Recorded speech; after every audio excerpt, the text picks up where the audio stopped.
मेरे दोस्तों, हार की तरफ इजराइल। बढ़ा चढ़ा कर नहीं बता रहा हूं, बात हकीकत कह रहा हूं।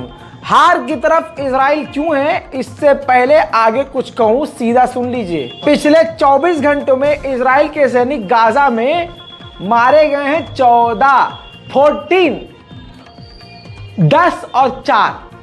सोच के देखिए, इजराइल जहां एक सैनिक के मारे जाने पर पूरी तरह से बौखला जाता है, 24 घंटे में पिछले 14 सैनिक इजराइल के मारे गए हैं। तो देखिए, कुछ तो बात है गाजा के शेरों में, जिन्हें चूहा साबित करने की कोशिश की जा रही है। उन तथा कथित आतंकवादियों को पिछले 3 महीने से मिटा नहीं पाया इजराइल। दुनिया की तमाम बड़ी ताकतों का इस्तेमाल करके भी इजराइल उनको मिटा नहीं पाया, सो कॉल्ड आतंकवादियों को। कमाल है मेरे दोस्तों। इसे कहते हैं जिसे रब रखे उसे कौन चखे। मेरे दोस्तों, इसके अलावा आपके सामने ये रिपोर्ट है। मेरे दोस्तों, इजिप्ट ने ऑफर रखा है इजराइल के आगे 3 कि देखिए, पीस डील ऐसे हो सकती है। उस डील के मुताबिक 3 डील के स्टेप हैं। पहला प्रपोजल हमारा यह है, उस प्रपोजल में कि 40 कैदियों को, इजरायली कैदियों को रिहा किया जाएगा हमास के द्वारा, जिसके बदले में इजराइल 2 हफ्ते के लिए पूरा सीज फायर करेगा, जंग रुकेगी। और दूसरे स्टेप में यह होगा कि इजराइल बात करेगा फिलिस्तीन से और फिलिस्तीन अथॉरिटी गवर्नमेंट बनाने का स्टेप उठाएगी गाजा में। और तीसरा स्टेप होगा कि IDF, Israel defence forces, Gaza से पूरी ताकत से अपनी चीज़ों को समेटेगी और वापस हट जाएगी, यानी पीछे हट जाएगी। 3 स्टेप में ये जंग खत्म होगी। अभी इजराइल ने इस प्रपोजल पर कुछ नहीं कहा है और ये प्रपोजल इजराइल को भारी पड़ेगा। हालांकि ये जंग ही इजराइल को भारी पड़ रही है, क्योंकि आपको बता दूं, ये देखिए नेतन्याहू का बयान। नेतन्याहू बोल रहा है कि ये जंग इजराइल और गाजा के बीच जो जंग इस बार छिड़ी है, ये इजराइल की मिलिट्री पर काफी भारी पड़ी है। להשיב את חטופינו, לחסל את החמאס ולהבטיח שעזה לא תהיה יותר איום על ישראל. זה ייקח זמן, אבל אנחנו מאוחדים. הלוחמים, העם והממשלה. אנחנו מאוחדים ונחושים להילחם עד הסוף. למלחמה יש מחיר. מחיר כבד מאוד בחיי לוחמינו הגיבורים. ואנחנו עושים הכל כדי לשמור על חיי לוחמינו. उधर मेरे दोस्तों, इजिप्ट की राजधानी कियारो में हमास और इस्लामिक जिहाद दोनों मौजूद हैं और इजिप्ट इजराइल से दोनों की बातचीत करवा रहा है। रिजल्ट क्या है अभी सामने नहीं आया है, लेकिन बातचीत दोनों तरफ से चल रही है। पिछले 24 घंटे में इजराइल ने ऐसे हमले किए हैं जिसमें 200 फिलिस्तीनी मारे गए हैं, यानी इतने खतरनाक हमले कि गाजा में 200 आम नागरिक बिना किसी वजह के बेगुनाह मारे गए हैं।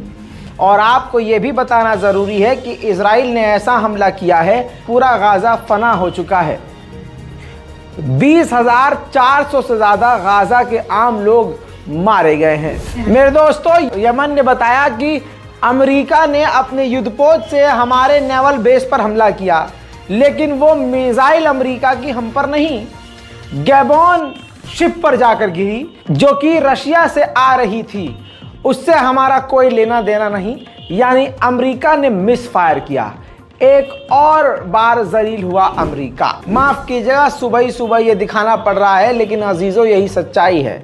आप और हम आलीशान मकान में बैठे हों या फिर चाहे बिना पलस्तर के कमरे में बैठे हों, लेकिन छत के नीचे हैं, अपने परिवार के साथ हैं। लेकिन गाजा के लोग ऐसे नहीं हैं।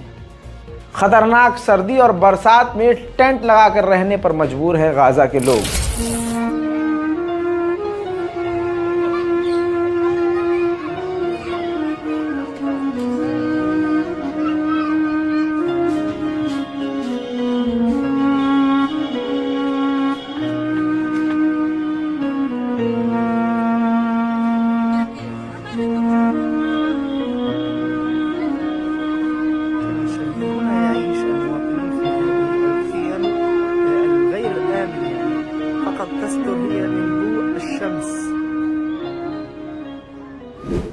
इजराइल 2000 पाउंड के बम गिरा रहा है गाजा पर। एक इंसान के जिस्म की लंबाई से ज्यादा बड़ी मिसाइल, एक मिसाइल फटी नहीं है ऐसी ही, जो एक पत्रकार साबित कर रहा है। वॉर क्राइम के लिए यह सबसे बड़ा सबूत है, लेकिन दुनिया इसको अनदेखा कर रही है।